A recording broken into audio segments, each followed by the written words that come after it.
हार्दिक स्वागत करता हूं। उम्मीद करता हूं और आशा करता हूं आप सभी शेर बहुत अच्छे होंगे और अपनी पढ़ाई को बेहतरीन तरीके से कर रहे होंगे।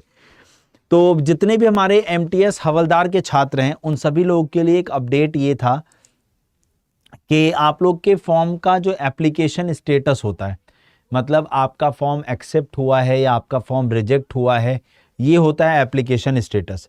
और देन साथ में मैंने आपने देखा होगा कि मैंने ये भी मेंशन किया है एंड एडमिट कार्ड आउट।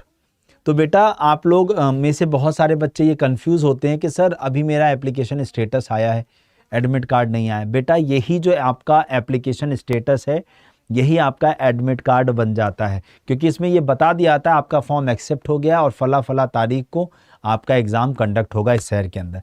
ये नहीं बताया जाता है कि आप लोग का किस जगह होगा। सपोज आपको सिटी अलॉटमेंट कर दिया जाता है लेकिन आपको स्कूल और वो नहीं बताया जाता है जानबूझ के, ताकि आप कोई जुगाड़ ना बना लो। और आप एग्ज़ाम से 4 दिन पहले, सपोज आपका एग्ज़ाम 30 तारीख को है तो आप 26 तारीख को आप अपना एडमिट कार्ड डाउनलोड कर पाओगे, उससे पहले आप अपना एडमिट कार्ड डाउनलोड नहीं कर पाओगे। तो एसएससी ने इस तरीके की व्यवस्था बना रखी है, ठीक है। हाँ,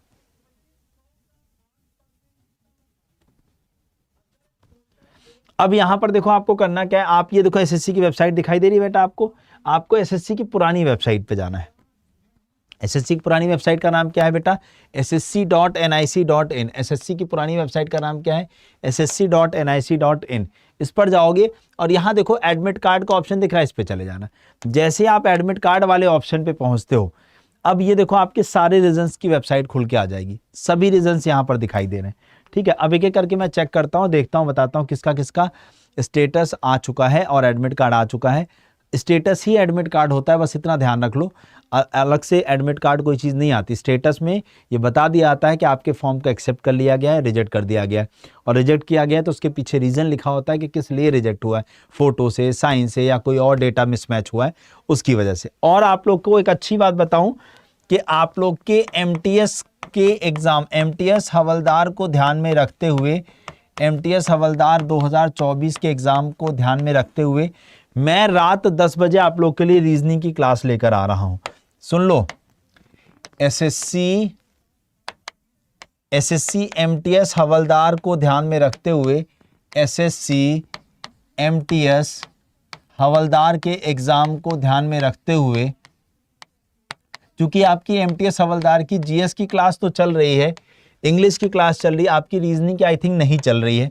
तो आपके इस एग्ज़ाम को ध्यान में रखते हुए आप लोग की जो रीजनिंग की क्लास है, रीजनिंग के लिए टॉप 25 क्वेश्चन डेली मैं आप लोग के लिए लेकर आने वाला हूं, रोज रात 10 बजे। तो आज रात 10 बजे, रोज रात 10 बजे यहीं पर, कहाँ, यहीं एसएससी अड्डा 24/7, एसएससी अड्डा 24/7 यूट्यूब चैनल पे, यहीं पर आज रात 10 बजे आप लोग जुड़िएगा मेरे साथ रीजनिंग की क्लास के लिए, ठीक है।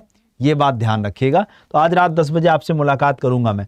तो चलिए, अगर मैं शुरू करूं बेटा, केरला कर्नाटका रीजन, कर्नाटका केरला रीजन, ये सबसे पहले किसी भी रीजन का अगर स्टेटस आता है तो वो केकेआर रीजन होता है। सबसे ज्यादा एक्टिव, मोस्ट एक्टिव रीजन अगर कोई है तो केकेआर रीजन है। केकेआर रीजन में अगर हम देखें तो ये देखो बेटा, यहाँ लिखा हुआ multitasking non technical staff and havaldar CBIC CBN examination 2024 tier 1, click here to know the application status uploaded. इतने पे देखो, इसमें क्या आपसे मांगा गया है, आपके पास आपका रजिस्ट्रेशन नंबर होगा और आपकी डेट ऑफ बर्थ होगी, इन दोनों को यहाँ पर फिल करो। डेट ऑफ बर्थ जो है आपका, वही पासवर्ड एक तरीके से बन जाता है। और उसके बाद ये यहाँ पर चेक बॉक्स करो, ये कैप्चा कोड डालो, click here check application status. फिर यहाँ आपको दिखाई देगा एप्लीकेशन स्टेटस में कि आपका फॉर्म एक्सेप्ट हुआ है या रिजेक्ट हुआ है। अगर आपका फॉर्म एक्सेप्ट हुआ है तो कोई इशू वाली बात नहीं है। अब आपको बस एक्सेप्टेड रिजेक्टेड पता चल जाएगा और आपको इसी में ये पता चल जाएगा किस शहर में आपका एग्जाम है और किस दिन आपका एग्जाम है, ठीक है। और अगर रिजेक्ट हुआ होगा तो अब एक और बात बता दूं बेटा, अब कुछ नहीं हो सकता।